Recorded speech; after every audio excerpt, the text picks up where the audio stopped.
Good day! This is Teacher Rowan. I'll be your guide in exploring Google Apps for education, for teaching and learning. In Google for Education, teachers can connect and collaborate easily while staying on task. It gives teachers the freedom to spend more time personalizing the learning experience and less time managing it. Students can learn essential skills such as 21st century problem solving, which they can use it in their future careers. As such, the accessibility features will also help and assist every learner to do their best work. Google offers different useful applications that we can use to connect education to technology. This will help our teachers as a 21st century educators to innovate and find ways on how to make teaching and learning more exciting, engaging, effective, and flexible to the demands of the society. Let's re-explore the education experience by discovering new angles to create, collaborate, and communicate as one. Para sa bata, para sa bayan, at para sa guro. Ang pagkatuto huwag gawing komplikado. Sulong edukalidad.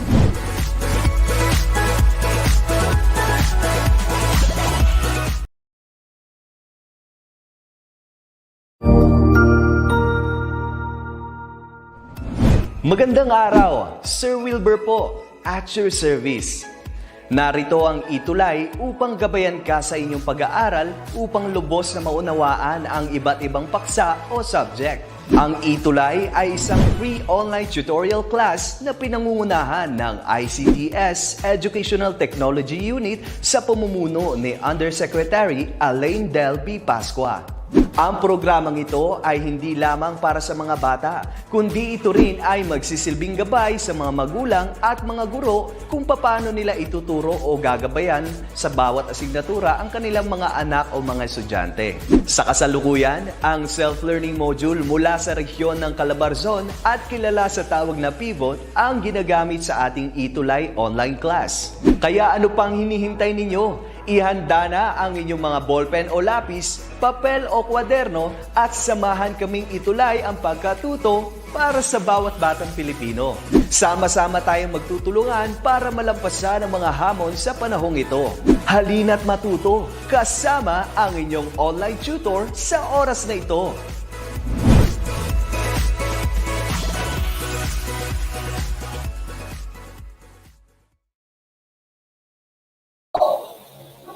Alright, so hello and good afternoon to our dear learners, parents, and teachers for being with us here in our ETUlay online tutorial. I am your tutor Madge, your substitute tutor for English 3. So unfortunately, Mama, our tutor May is not here with us today since she is having her shoot for our DepEd TV. So ingat po kayo dyan, Ma'am May.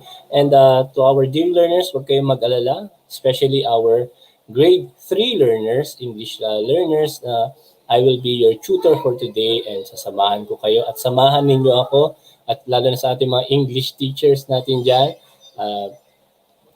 You can comment down your comments to our comment box and yung mga shoutouts natin. Hello, Tutor Madge. Si Ma'am Jasmine watching from Cabuyao, Laguna, Southville Elementary School, grade 3. Grade 3A, Rizal, 9 years old po. Ayan. So, hello sa inyo. Si Daisy Jewel Magbanwa Elementary School, Balite Sur, San Carlos, Pangasinan. Good afternoon, Jane Jewel. Ayan. And good afternoon again to our dear learners. And I hope na you are comfortably seated. You can also get your favorite drinks or kung ano yung iniinom ninyo dyan sa loob ng ref kasi sobrang init niyan ng panahon ngayon. Talagang feel natin ang summer heat. Lalo na dito sa Manila, dito sa Antipolo. Ay hello po sa lahat ng ating mga taga-SDO Antipolo. Ayan, good afternoon po sa ating lahat and welcome to our ETUlay session or ETUlay online tutorial for grade 3 English. So for the meantime, since I'm not prepared, ayan, hindi na nakapag-prepare si Tutor Match dahil this is not my subject. I hope that you bear with me. You're still enjoying our online tutorial session. So hihimay-himayin natin ang ating module this afternoon. So again, our module is from Pivot, Calabarzon. At I hope na kayo ay ready for our session for this afternoon. Kasama natin si Director Sheila. Hi, Ma'am Sheila from SDO Las Piñas. Hi, Ma'am. Ayan. Right. So let's begin our first topic for our third quarter for week 1 is homonyms. I think andito na si Tutor Jess. Ayan, actually si Tutor Jess ang inyong tutor for today for English 3 and or English 3. Ayan, kasi 3 ako ng 3. Tutor Madge, iba yung 3 sa 3. Yes, iba nga yung number 3 sa 3. Ayan, so okay na yun. So basta, tandaan nyo mga bata, ang topic ninyo this afternoon ay homonyms. So I think ready na si Tutor Jess. Tutor Jess, pasok. Ayan. Ayan. Hello sir, good afternoon. Good afternoon, sir. Ayan, so Wait mo na, sir, ha? yes, sige. While you are preparing for your presentation, Tutor Jess, I know you're well prepared and you are excited for this session to handle our ETUlay session for grade 3. So while you are preparing, let me read some of our shout outs and greetings from our online participant from Nadine Ferrer. Good PM, sir. Watching from Baliti Sur, San Carlos City, Pangasinan. Nunod ako, I'm watching po. Ayan, sabi ni Precious, homonyms. Ayan. My granddaughter, Razy Binuya, is watching from Libon, Albay. Si Ma'am Melodiosa Binuya. Hello po sa lahat ng ating mga learners at teachers and parents sa Albay, mga Oragon, sa mga Bicolano, mga kababayan po from Bicol. My father is from Sorsogon. So hello po sa lahat ng ating mga kababayan dyan. From Southville, Niogan, Kabuyao, si Ma'am Azir Pateno. Hello sa inyo dyan. Hello po and good afternoon. Ayan, so si Ma'am Paz from Abulog District, SDO Cagayan. Hello po sa inyo. Ayan, Tutor Jess. Antayin namin na ma-present mo ang iyong presentation before namin na ilagay. Nasa Okay, sir. I can see the camera sa other side po. Ayan, nakikita na natin. Sige, sir. Okay. Ayan, very good. Sige, sir. I'll stop my sharing since may prepared kayo na presentation. Thank you so much, Sir Jess. Okay. And Okay take it po, away. sir. Ang ating director today ay si Ma'am Sheila. Thank you po, Ma'am Sheila.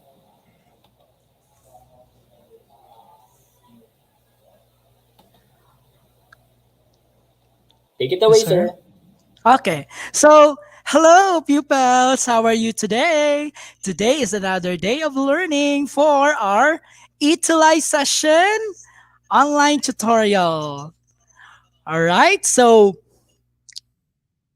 this is English 3, quarter 3, week 1, homonyms, homographs, and hyponyms. So, since Mom Tutor May is not yet around because of an important matter, so I will be a substitute tutor for this English 3 for elementary.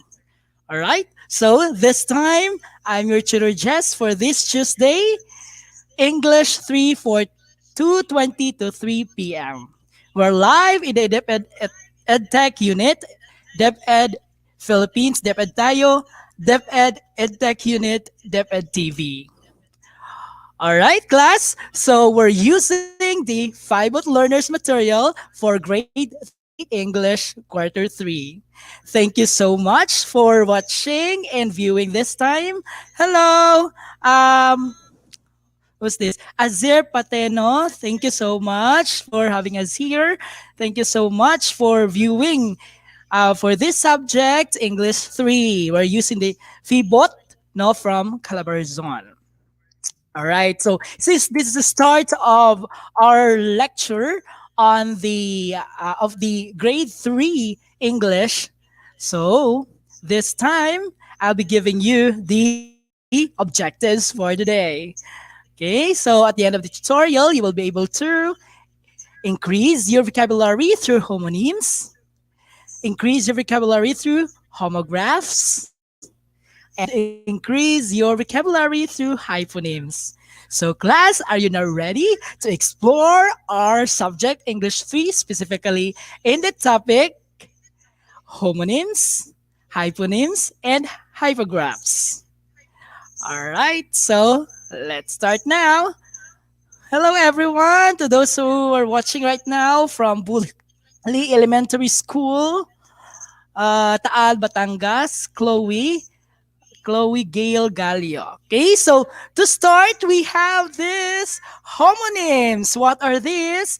Homonyms refer to words that have the same sounds and sometimes spellings, but have different meanings. So, have you observed some words that have the same sounds, but sometimes different in meanings and have different, uh, sometimes no spellings?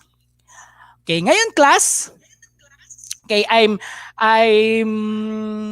injecting another language that is Filipino or Bisaya so that you can understand easily what I am talking about here, right? So it doesn't mean that our subject is English, but we have to uh, translate it, no, so that all of you can understand it easily, okay, for our subject. But I encourage you to speak or to write your thoughts and perspectives through English language. Okay, so let us read now the examples below. So the word fair and fair. So these words, fair and fair, they have different spellings but have the same sound. So they also differ in meanings. Example, fair means being equal, while fair refers to money being paid in riding a public vehicle. So let's another example. So let's have watch and watch. For watch and watch are homonyms. They have the same spelling. So try to look at the words watch, watch, or and watch. Okay, so they have the same spelling but have different meanings. So for the first watch, meaning it refers to a timepiece, while the second watch, meaning to look at something for a period of time. So you try to look at it. The both words are have this same spelling, but they have this different pronunciation. Example, how to pronounce the first one. This is a noun, which meaning timepiece. So watch. While the second one is watch, meaning it can be a verb, okay, verb, which means to look or something for a period of time. Next, all right, class, the words change and change are homonyms. Okay, so change refers to money after buying something that costs less than amount given. So meanwhile, change meaning or it means to make something different. Okay, let's proceed. So there are words that have the same spelling but have different meanings. So please remind you that there are the same spelling, have the same spelling but different in meanings. Also, there are words that have the same sound but with different spellings. So let's try to look at it. So match the items in column A with their homonyms in column B. So write the letters of your answers in your notebook. Let's try to answer this one. Thank you so much, Lina Bernal. Thank you for watching. I do hope the students are working for their modules. Thank you so much. Okay, you try to answer number 1, number 2, and number 3. Okay, what have you seen or viewed on the pictures? So you match now A and B. Okay, number 1, what is the correct answer? Paulo Jacob Padilla has answered letter B for number 1. So let's try to look at it. All right, you're correct. Very good. Very good. All right, so next answer, number 2, letter C. All right, thank you so much, Paulo Jacob Padilla. You get the correct answer. Okay, thank you. All right, for number 3, what is your answer? That is letter A. Okay. For number one, that is sign. Number two is bark. Number three is flu. Okay. So they have these different spellings and different meanings. Okay, but we listen or hear the both words. Okay, they have this kind of approximate same sounds. Homonyms refer to words that have the same sound but have different meanings, as what I have said. Okay, sometimes these words have either the same or different spellings. That is homonyms. Okay. In English, there are many words that considered homonyms. Let's try to look at it for number A. Letter A. Same sound but different spellings. Number one is plain. Plain, not decorated or nothing added. So mean to say it's plain. No more additional. Okay? What about plane? It is a vehicle designed for air travel.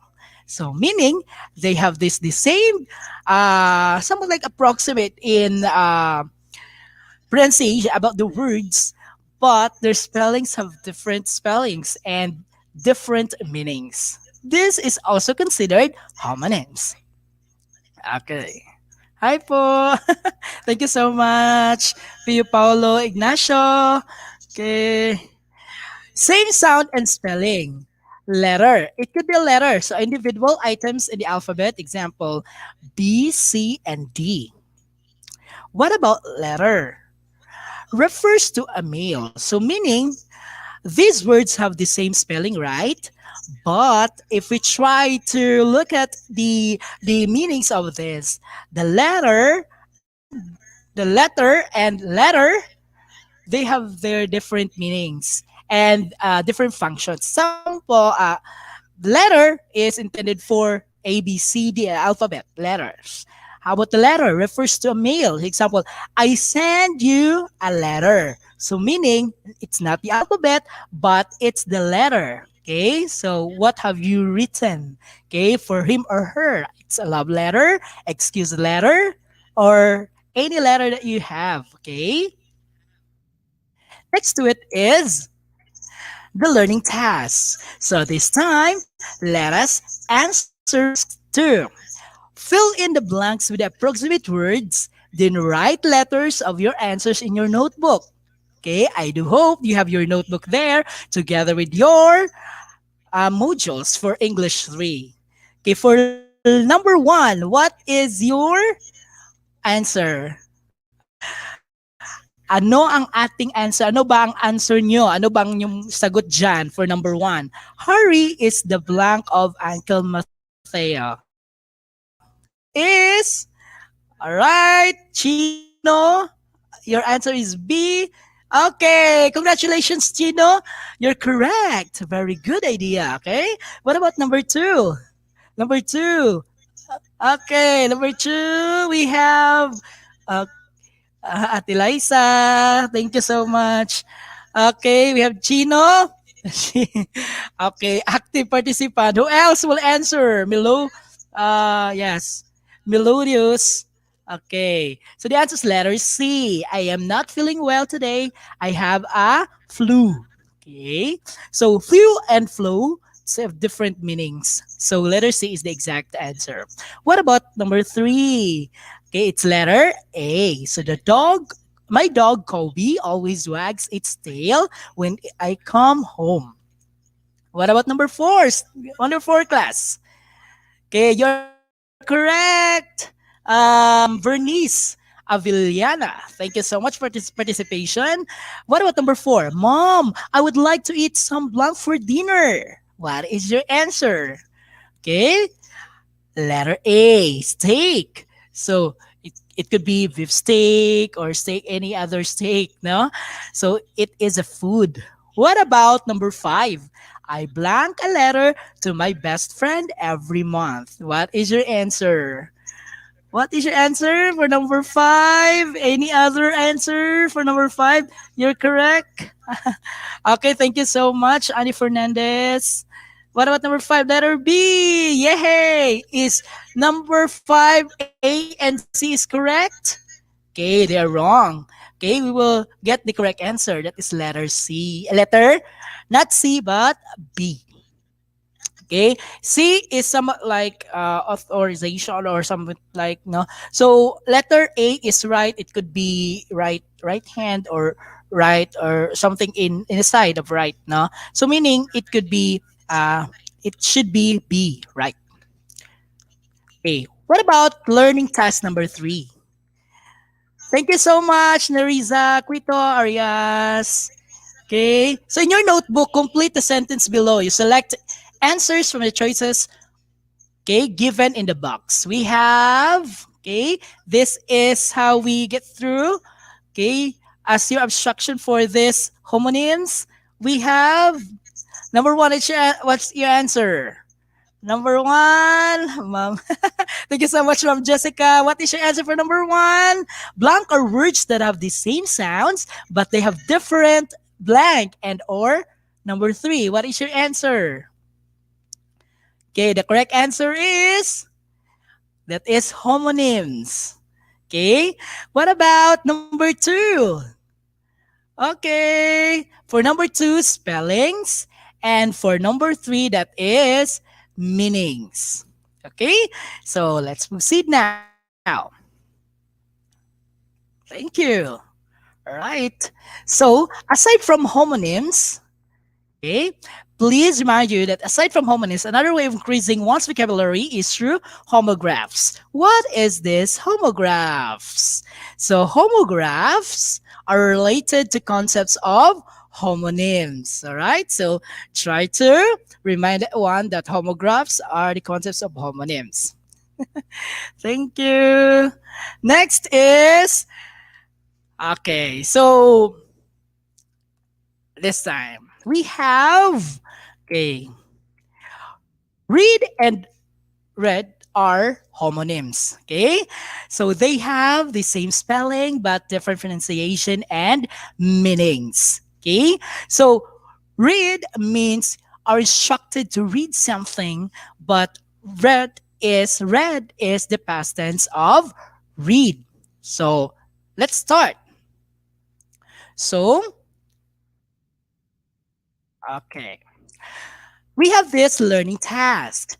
Identify the correct answer for each item. So write the letters of your answers from the choices below.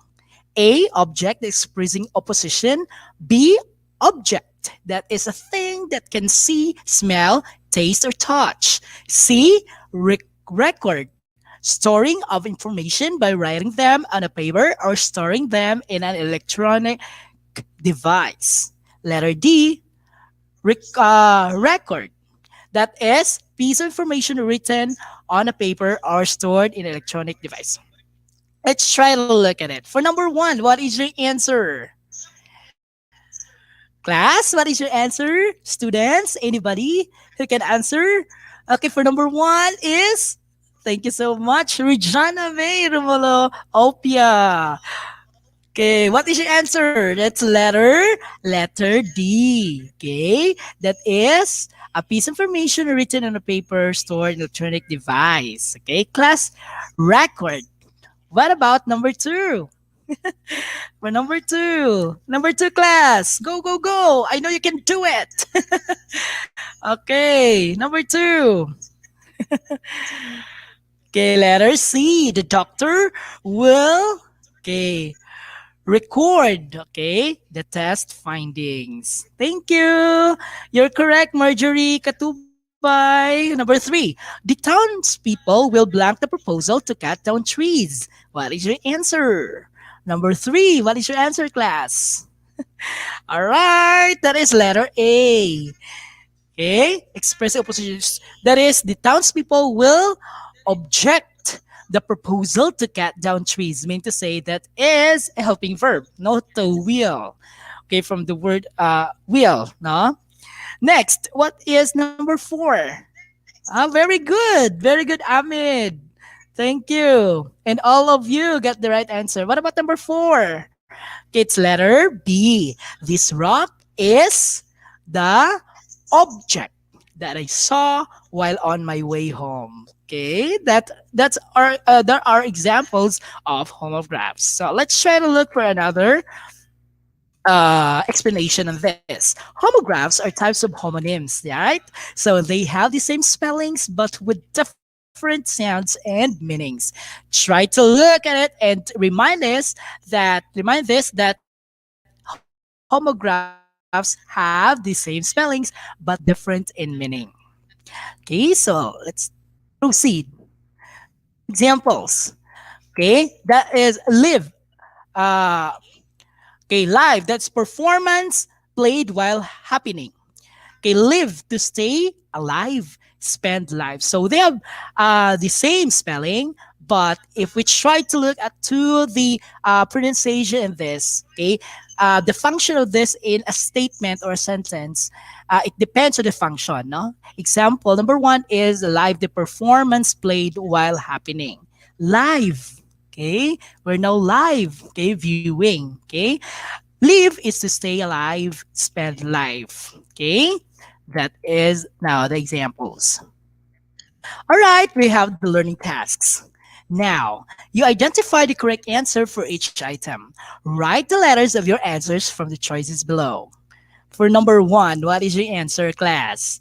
Do you have to do this exercise for? Okay, you select A, bow, that is bending the head or body forward. That is bow, the weapon for shooting arrows. C, minute, and it is record of what was said on a meeting. Or letter D, minute, or the time composed of 60 seconds. What is your answer for number one, class? Number one is you have to do this exercise for letter D. Okay? 1 minute. Okay? So that is 60 seconds. Okay? Number two, the presenters will, letter A, bow before the guests during the ceremony. Okay? Bow. Okay? What about number three? The secretary will prepare the blank after the meeting. What is your answer? Okay, the answer is letter letter C. The secretary will minute, prepare the minute, okay, after the meeting. Okay, thank you so much. Correct. Correct, Paul Jacob Padilla and okay. All right, Sami Sophia. Thank you so much for watching. And for number four, some hunters use blank and arrow in hunting for wild animals. What is your answer for that, class? That is letter B. That is bow. Okay. So letter A, that is bow, bending the head or body forward. Letter B, that is bow, a weapon for shooting. Okay. Kung sa kompa na is pana. Okay, pana, kung ginagamit sa pana. Okay, minute is a record is said in a meeting. So, merong minute na sinusulat para ma-record yung mga sinasabi or during the meeting. Minute is for time. That's for letter D. So, thank you so much. If you got it all right, so congratulations. Okay, so next is task six. If you this is in your notebook. So you complete the sentences below, you select the answers for the given choices. Okay, spellings and homonyms. What is your answer for number one and two? Homographs are types of ano ito? Okay, that is number one is homonyms. Thank you so much. Okay, so they have the same spellings but with different sounds on and or meanings. So thank you. So shout out po. Chino, hello. Thank you so much for watching. I know this can help you in your studying your module for English 3 and all of you. Thank you so much. You're right, Bernice. Thank you. So thank you for your active participation this time. Okay, so let's proceed now. So we discussed already homonyms. We discussed already homographs. All right. Categorizing words is a good strategy, increasing your vocabulary, right? So we categorize. Now, Words may be classified based on their specific groups. So we discussed about homonyms, right? We discussed about homographs. And this kind of these words are grouped, no, but they have this special code, okay, may be classified based on specific groups. So these classifications will help you understand the common characteristics of a certain items. So meaning they are grouped together. Okay, so that is for our tutorial discussion. Now, in your notebook or in your module, you study the examples. Okay, if you try to look into the monitor or in your notebook or in your module, you found there that there are kinds of flowers, right? Pa-shout out po, Jasmine, thank you. Okay, flowers. We have different flowers. We have lily, where we have orchids, we have daisy, we have rose, we have lirio, we have gumamela, we have sunflower, we have sampaguita, okay, and any other flowers. This is a kind of a graphic organizer, okay? So we have different flowers, right? Okay, thank you so much. Watching from Abini Elementary School, Ilikram, Gubak, okay, Arayat, okay, thank you. And we have Riza Villanueva Ferrer. Pa-shoutout po naman, Tinabuan Elementary School. Thank you so much. So this time, to continue, the words above are classified to groups, right? Into one. So examples, they're specific. So we discuss now what are the kinds of flowers, okay, that we have in our graphic organizer. Okay, so we have orchids, we have daisy, we have rose, we have lirio, gamamela, sunflower, sampaguita, and lily. All among these flowers, 'di ba? Okay? Kung sa Bisaya pa, okay? So, ang ubal niyo familiar jud ani ng mga flowers, especially ang pinakakuano is we have sampaguita. Okay? Our national flower. So, what about the other flowers? Okay? So, I do hope familiar kayo lahat nito, almost of this, okay? Ng ating mga kinds of flowers, okay? Kasi makita naman ito sa ating mga lokasyon kung saan tayo, okay? So, they are all categorized as flowers. Now, to proceed, we have these words may be classified group based on similarities of their characteristics. They can be, okay, grouped into one as we have this same characteristics, okay, for flowers, okay, and different characteristics of flowers. So the categorization of these are called hyponyms. So meaning, gigrupo naman nato sila, okay? We grouped them according to their characteristics, okay, similarities, okay, they are hyponyms. Okay, we discussed already about homonyms, homographs, and this time we have hyponyms about groupings. All right, so for learning task 7, using the table below, classify the words inside the box based on the respective groups or categories. Okay, do this in your notebook. Okay? Let's try to look if we can do this. Okay? Sige. So, tingnan natin sa monitor. Sino ba ang nag-answer dito? We have fish. We have provinces. We have insects. Okay? I will dictate to you the following words. We have bangus, Quezon, Laguna, fly, tilapia, Batangas, muth, bee, farfly, Rizal, Galunggong, and Cavite. Okay? Please answer it now. For number 1, set A, we have fish. B, provinces. C, insects. Okay, I know you can do this. All right, for fish, we have fish bangus, tilapia, yes. Fish, we have bangus, tilapia, galunggong. Thank you so much. Paulo Jacob. Who else will answer this? Okay, Luz Villarreal Relin. Pa-mention po sina Eliza Jethosos. Okay. And Jet Lee. Okay, thank you so much for your active participation at this time in cooperation. All right, so let's proceed now. Okay, your answers are right. So we have fish. The specific kinds of fish we have: the bangus, the tilapia, and galunggong. What about provinces. What about this is generic, no? This is provinces. What about provinces? We have, okay. All right. So we have Quezon, Laguna, Batangas, Rizal, and Cavite. Thank you so much for your participation. Okay, you're right. Okay, you got it. What about insects?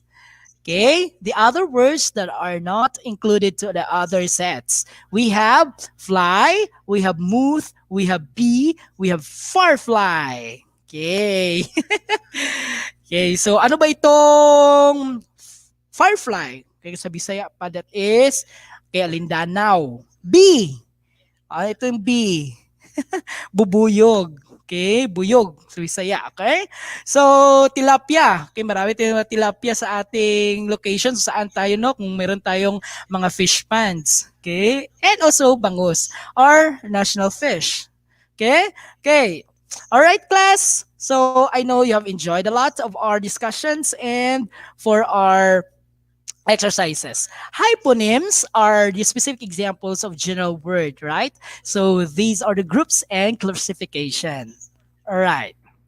So as what I've told you, colors can be okay defined to different colors. Okay, we have different colors, right? We have yellow, we have blue, we have red, we have green. So these examples, the words above, show the general word or group of classification is the word colors. Now, yellow, blue, and red and green are hyponyms. So these are hyponyms. So this time, let us have the learning task 8. So using the given words, identify the hyphonyms given from the given sentence. So you write your answers in your notebook. Okay? Thank you so much for answering. Blue is my favorite color and yellow, yes. Jasmine Rian Gonzalez. Thank you. Okay. Given words, identify the hyponyms. We have food. We will go to supermarket and buy meat and fish for tomorrow's celebration. 2. Parents. Mother and father are both wearing pink shirts. Number 3. Drinks. What is the taste of milk and coffee if you mix them together? Number 4. Insects. Frogs eat mosquitoes and bugs. Now, you try to locate for number 1 for food. Tingnan natin yan for food. Ano ba for food natin? For example, what are the hyponyms there? Okay, meat and fish. Very good, Chino. You got it. Thank you. All right, next. Parents. What about parents? This is Joel Magbanwa. Red, blue, red. Okay. Parents, we have mother and father. Okay, you got it right, Sarah. You got it, Christopher. Thank you. What about drinks, class? What is the taste of milk and coffee if you mix them together? What is the correct answer? That is milk and coffee. Thank you. And for insects, what is your answers? Okay, nansira na. Okay, thank you so much for viewing. Okay. All right. So what is the answer for number 4? We have mosquitoes. Okay, you got it right. Michiko. What is the other one? That is bugs. Those are kinds of insects. As a review, for food, we have meat and fish. For number 2, parents, we have mother and father. For number 3, milk and coffee. For number 4, we have mosquitoes and bugs. Okay, so congratulations, you got it right. Thank you. I know you have learned many things about this. Okay, what about learning task number 9? You choose the word that does not belong to the group. Write your answers in your notebook. Okay, saan ba dito? Asaan eh? Okay, for number 1, gumamela, rose and sampagita, malunggay. So, ang nalahi din okay, does not belong to the group is malunggay. So, You do for number 2, 3, 4, and 5. What is your answer for number 2? We have van, we have bus, car, and cell phone. Tama. Paolo Padilla, correct. Okay. What about number 2? Van, bus, car, cell phone. Okay, what is your answer? All right, thank you so much, Ahmed. Ahmed, correct. Cell phone. Number 3, mango, apple, chocolate, pineapple. Chocolate, Jasmine, you got it right. Gonzalez, thank you so much. Chocolate is the correct answer. Okay, what about number 4? Pandesal, coffee, milk, juice. Nagugutom na ako What is your answer? All right. Answer it now. We have. Okay, the correct answer is okay, a kind of bread, di ba? Pandesal. Sino ba mahilig pandesal sa inyo, okay? Number 5, carrots, egg, cabbage, eggplant. Okay, what is your answer, class? Okay, answer now in our comment box. For number 5, that is egg. Very good. So these are the words that does not belong to the group. So for number 1 is these are kinds of flowers. Okay? So but not included the balonggay. What about number 2? Van, bus, car, cell phone. Okay, these are vehicles. Type of vehicles. Okay? What about number 3? These are the group for fruits. Okay, but not included the chocolate. What about number 4? Coffee, milk, juice. Okay, it could be a beverage or a drink. Okay, but not included the pandesal. Okay, number 5, carrots, egg, cabbage, eggplant. These are all carrots, cabbage, and eggplants are all vegetables, but not included the egg. Okay? Kung titingnan natin sa ating pyramid ng nutrition, okay? So for carrots, cabbage, and eggplant, these are found in the glow foods. What about the egg? What about the egg? Could be is a food that is for grow. Okay, it could be has its protein. Okay, so but not included to the other groups. Next is in your notebook, you complete now the sentence by selecting the correct answers from the choices below. We discussed already homonyms, okay, hypergraphs, and the last one is this one. Among these choices on the box, examples, hyponyms, and group, you fill out, you fill into our statement or sentence. Blank are the specific, blank of a general word, and for number 3, or classification. What is your answer? Go!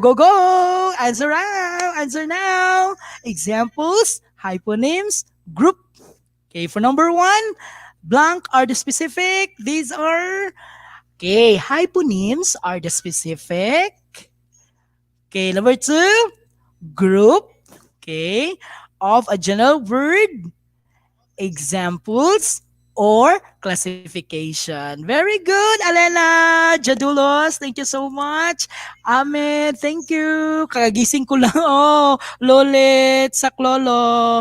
Pwede mo na ma-review ito, no? Ating discussion dito. Okay? So, you click lang the link, no? For this review, no? Kahit nakatulog kayo, wala nakaapas, okay? So, you can review it. Okay, replay our discussion or our tutorial. Thank you so much. Okay. All right. So, to have we met the objectives for today? Okay, we understood about or we defined about the homonyms. We discussed about hypergraphs, and the last one ano natutunan ninyo? Okay, you shared. Okay, you share. Okay, have shared their knowledge about hyponyms. So those are the topics that we have there today for this week the quarter 3 for English 4. So this lesson or uh, can be your guide no to answer all those questions found in your module, but in our discussion we have already done with our answers for this. Okay, so it could be your guide or it could be your this quarter 3, no, quarter 3 for English 3. Okay. Quarter 3 for English 3. Okay. So are there any questions or comments for our discussion for today?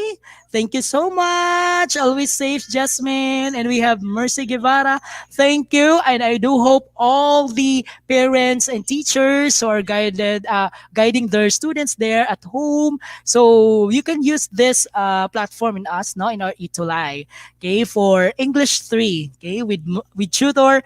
With Tutor May. So Tutor May will be around no, in our next episode. Okay, so I'm very thankful and grateful for your presence today and your active participation with our review. And I do hope you will continue and share all what learned in our discussion for today. Okay, because we have already discussed about homonyms, hyponyms, and hypographs. Okay, so never stop learning for English. All right, so since we're done with our discussion for today, and I'm so happy, and you too are happy, no, that we discussed and we learned a lot about our discussion this afternoon. Okay, so uh, we have also for our next tutor Rafi for English 4. Okay, so for that class, thank you so much for having us here today.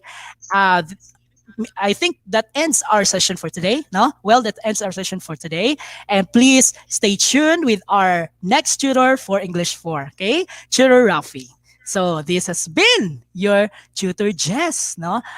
For this English 3 of the Department of Education ETUlay program. Right? So never or always reminding you that in the quote no by Bivik Madlani na never stop learning, okay, because life never stops teaching.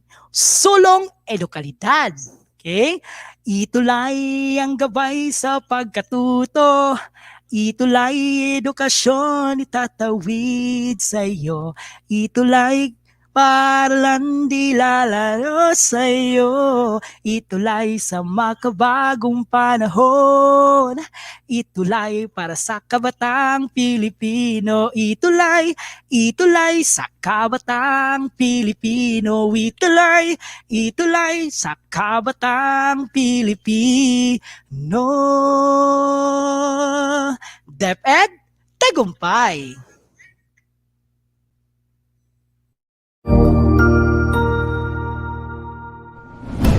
Good day, this is Teacher Rowan. I'll be your guide in exploring Google Apps for education, for teaching and learning.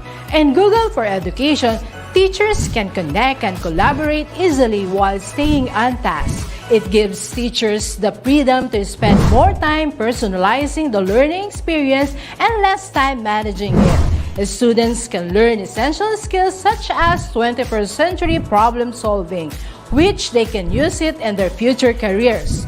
As such, the accessibility features will also help and assist every learner to do their best work. Google offers different useful applications that we can use to connect education to technology.